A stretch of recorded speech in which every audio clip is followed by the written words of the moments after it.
역대상 첫 번째 시간입니다. 오늘은 역대상 서론을 볼 겁니다. 역대상 28장 9절부터 10절 말씀을 합독하고 역대상 서론을 보도록 하겠습니다. 그러면 역대상 28장 9절 10절 말씀을 한 목소리로 합독하겠습니다. 내 아들 솔로몬아, 너는 내 아버지의 하나님을 알고 온전한 마음과 깊은 뜻으로 섬길지어다.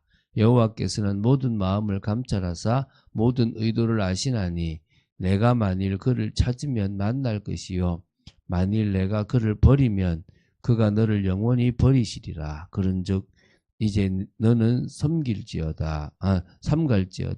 여호와께서 너를 택하여 성전의 건물을 건축하게 하셨으니 힘써 행할지니라 하니라. 아멘. 자, 바로 이제 다윗이 솔로몬에게 이렇게 말했던 거고요. 솔로몬이 끝까지 이 부분을 지키지 못했지만 그래도 성전을 짓는 부분에서는 아주 귀한 응답을 사실 받았죠, 그죠? 이제 우리가 역대상, 역대하를 보려고 합니다. 자, 먼저 이제 역대상의 핵심상을 보면요, 이 제목부터 보겠습니다. 히브리 원전에서 역대상하는 따로 분리되지 않았습니다. 그래서 원전의 제목은 하나입니다. 그때의 사건들이라는 그런 뜻을 가진, 좀 이게 히브리어가 어렵습니다. 디브레 하이야임, 아이고 발음이 어렵죠. 디브레 하이야임, 이렇게 그때의 사건들이라는 겁니다. 네, 한글 성경의 제목은 좀 역대 긴데요. 이게 뭐냐면 거룩한 역사의 연대기다라는 그런 그 이름을 이제 우리가 좀 따라왔는데요. 이게 이제 제롬이 라틴어 성경에서 크로니크롬 리베르라고 하는 이름을 썼어요. 이게 거룩한 역사의 연대기라고 합니다. 요거를 가지고 우리는 그냥 역대기, 역대상, 역대하 이렇게 나눴습니다. 그러니까 한 권을 이제 나눈 거죠. 그죠? 자, 우리 저자는 에스라서와 느헤미야서의 저자로 보고 있는 학사이면서 제사장인 에스라로 추정하고 있습니다. 그러니까 에스라가 이걸 썼고요. 이 역대기는 저희 그 유대교에서는 가장 구약의 마지막 성경으로 이렇게 나옵니다. 그래 보시면 되고요. 기록 연대는 에스라가 주로 활동했던 시기였던 제2차 바벨론 포로 귀환 직후인 BC 한 450년경으로 이렇게 추정합니다. 1차와 2차 사이가 벌써 한 70년 넘은 차이가 있거든요, 사실은. 어쨌든 그 뒤에 이렇게 쓰여진 거죠. 이 편지를 이렇게, 그러니까 이 역대기를 이렇게 기록할 때 누구를 대상으로 했냐? 제2차 바벨론 포로 귀환 후 이 하나님의 백성이라고 하는 그 선민의 역사와 또 하나님의 영광을 재건할 사명이 있었던 포로기 후대였던 공동체를 1차 독자하고 있고요. 또 그 외에 많은 믿음의 사람들에게 주시는 중요한 메시지입니다. 우리가 보통 이스라엘 백성을 선민이라고 그럽니다. 이 선민의 역사의 영속성을 보여주기 위한 거고요. 이 남유다 다윗 왕조 중심의 이스라엘 왕국의 시대사라고 보시면 됩니다. 이제 북이스라엘은 중간에 빠져버리거든요. 근데 사실은 여기 이 역대기 역대상에서는 북이스라엘 누구 왕 때 있었다 하지만 북이스라엘 역사가 아예 사라져 버립니다. 남유다 역사죠. 이게 나중에는 하나님의 나라로까지 이어지게 되어 있는 부분으로 보시면 됩니다. 자, 우리 좀 더 보겠습니다. 이렇게 기본 이해를 보겠습니다. 사무엘 상하, 역대 상하, 역대기. 그래서 이 사무엘서, 열왕기서, 역대기서 요 세 권은 역사서로서 이스라엘 나라 왕국의 어떤 시대사를 기록하고 있는 아주 중요한 특징을 가지고 있는 그런 역사서입니다. 그래서 이 좀 관점이나 다루고 있는 범위가 조금 구별되는 부분이 있지 되게 중요하거든요. 특히 사무엘서하고 열왕기서는 그 기록의 관점은 유사하지만 범위가 달라요. 똑같이 이제 어찌 보면 이게 이제 어떤 선지자로서 회개하라, 잘못된 너희들이 정말 교만했다, 이런 부분에 대한 얘기를 다루고 있지만, 사무엘서는 사사시대 말기부터 시작해서 다윗 시대의 이스라엘 역사를 다루고 있고요. 열왕기서는 다윗을 이은 솔로몬 시대부터 남북 이스라엘 왕조가 멸망할 때까지 역사를 다룹니다. 우리 이거 다 다루었고요. 이제 역대기인데요. 이 역대기는 어떤 의미에서는 이제 이 열왕기 상하하고 거의 비슷하다고 보시면 됩니다. 자, 그러면은 이제 역대 상하고 열왕기 상하고 내용 면에서는 일치하는 부분이 많습니다. 그러나 관점이 좀 달라요. 학자들은 흔히 열왕기서는요, 선지자적 관점에서 기록되었다라고 말하고요, 역대기서는, 역대 상하는 제사장적 관점에서 기록되었다라고 보는 겁니다. 자, 그러면 열왕기서는 주로 좀 비판적 시각을 가지고 있어요. 너희들이 잘못했다 이거죠. 그래서 너희들이 지금 하나님 앞에 범죄했다라는 걸 가지고 이스라엘의 왕정사를 비교적 상세하게 기록하고 있고요. 이 역대상하는 다윗 왕조를 중심으로 이스라엘의 이 왕정사를 다루되 징계나 심판보다는 앞으로 하나님이 회복하실 거다라는 측면을 강조하고 있는 부분들이 있습니다. 다시 말하면 성경의 역사가들이 볼 때 이 나라의 역사를 일어난 그대로 기록하였을 뿐만 아니라 자기와 동시대 사람들에게 그들이 가진 어떤 고민, 하나님 앞에서의 어떤 여러 가지 답답한 문제들에 대해서 답을 주기 위한 노력을 했다는 겁니다. 그런 부분에서 좀 차이가 있습니다. 어떤 또 차이가 있냐 그러면요, 열왕기서하고 열왕기 상하하고 역대 상하고 이제 같은 시기잖아요, 그제? 그런데 쓰여진 게 포로 시대의 열왕기 상하가 쓰여졌어요.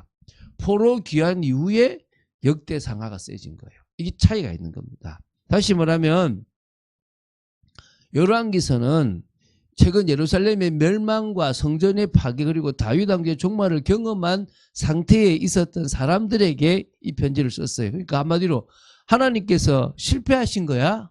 어떻게 하나님이 이 선민 이스라엘 나라가 이렇게 망하고 이방 땅에서 포로 생활을 할 수 있지? 왜 이렇게 기구한 신세가 됐나?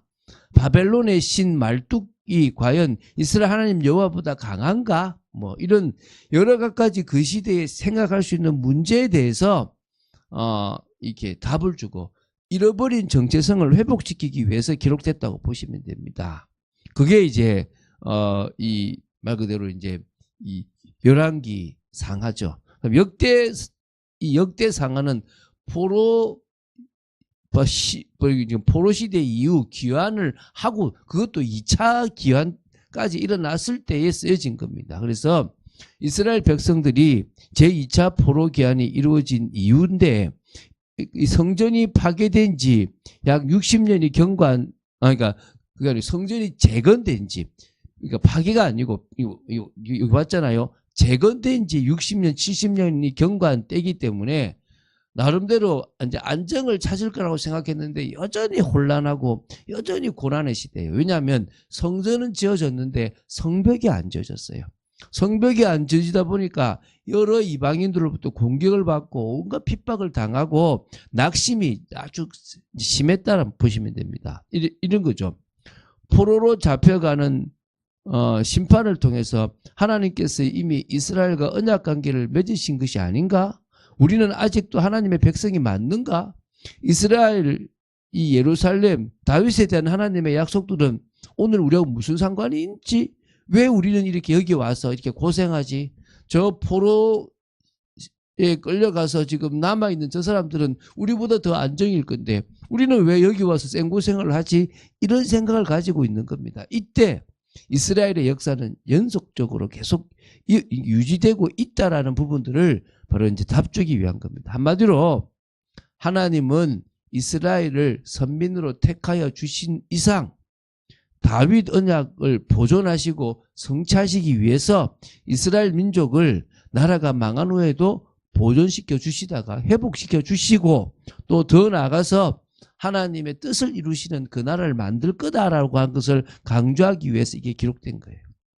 그런 의미에서 이 성경은 되게 조금 또 우리가 좀 중요하게 보죠. 열왕기 상하는 포로로 끌려갔을 그때 기록됐다면 포로 귀환이 2차까지 있고 나서 기록된 이 내용은 여전히 하나님은 당신의 일을 하고 계신다라는 부분들을 우리에게 알려주고 있다는 거예요. 그래서 자, 이 특징이 있는데요. 한 5가지가 있습니다. 첫 번째가 선민 이스라엘의 역사의 영속성과 이 전통성, 그러니까 정통성을 가장 확연히 정리할 목적을 가지고 태초 아담부터 시작해가지고 포로 귀환 세대까지 연결되어 있다라고 하는 이게 족보를요 조금 편집해가지고 이게 서두에 기록했어요. 이런 특징이 있고요. 두 번째는요, 이스라엘의 그 선민의 역사의 영속성을 강조하기 위해서 다윗 언약을 강조하는 게 불가피하고요. 그래서 남유다 왕국을 중심으로 이스라엘 역사가 진행되고 있다는 것을 기록하고 있습니다. 세 번째는요, 하나님의 말씀에 순종하는 여부에 따라서 민족이 번영하고 쇠퇴하는 것이 결정된다. 그리고 궁극적으로 너희들도 하나님의 말씀에 정말 순종하여 성전 제사 제도를 다시 회복해라. 이제 이런 의미가 있습니다. 그리고 이제 네 번째는요, 이 선민, 다시 말하면 남유다나 북이스라엘이나 사실은 한 이스라엘이다라는 부분을 강조시키려고 하는 부분이 있습니다. 또 5번째는요, 포로 이후 후대가 만들어가는 공동체에게 다윗 왕국의 영광을 모범으로 삼아서 선민의 영광의 회복에 나아가도록 믿음의 고백을 하고 결단하고 나아가도록 그렇게 결단하도록 하기 위해서 주신 그런 메시지라고 보시면 됩니다. 그래서 우리가 역대상하를 보면서 똑같이 열왕기 상하에서 봤던 내용이지만 하나님은 회복하실 거다. 하나님은 당신의 나라를 이루실 거다라는 관점을 가지고 좀 볼 수 있으면 좋겠습니다. 자, 뭐 특별하게 이렇게 구조를 본다면요, 선민의 이 족보를 좀 편집해서 다뤘던 게 역대상 1장부터 9장입니다. 족보가 아주 길입니다. 그리고 다윗 통치 시대를 다루는 게 10장부터 29장입니다. 솔로몬 통치 시대가 역대하 1장부터 9장이고요. 솔로몬 이후 포로 시대를 다루는 게 10장부터 36장입니다. 이게 총 4부분이거든요. 그러면 이제 우리는 역대상에서는 다윗까지 역사를 다루는 1번과 2번이고요. 그 다음에 역대기에서 이제 솔로몬과 그 이후에 이제 역사를 다루는 게 역대하에서 다룰 거라는 겁니다. 그 부분을 우리가 나눠 보면서 갈 겁니다. 오늘 좀 전체적으로 그림을 그렸는데요.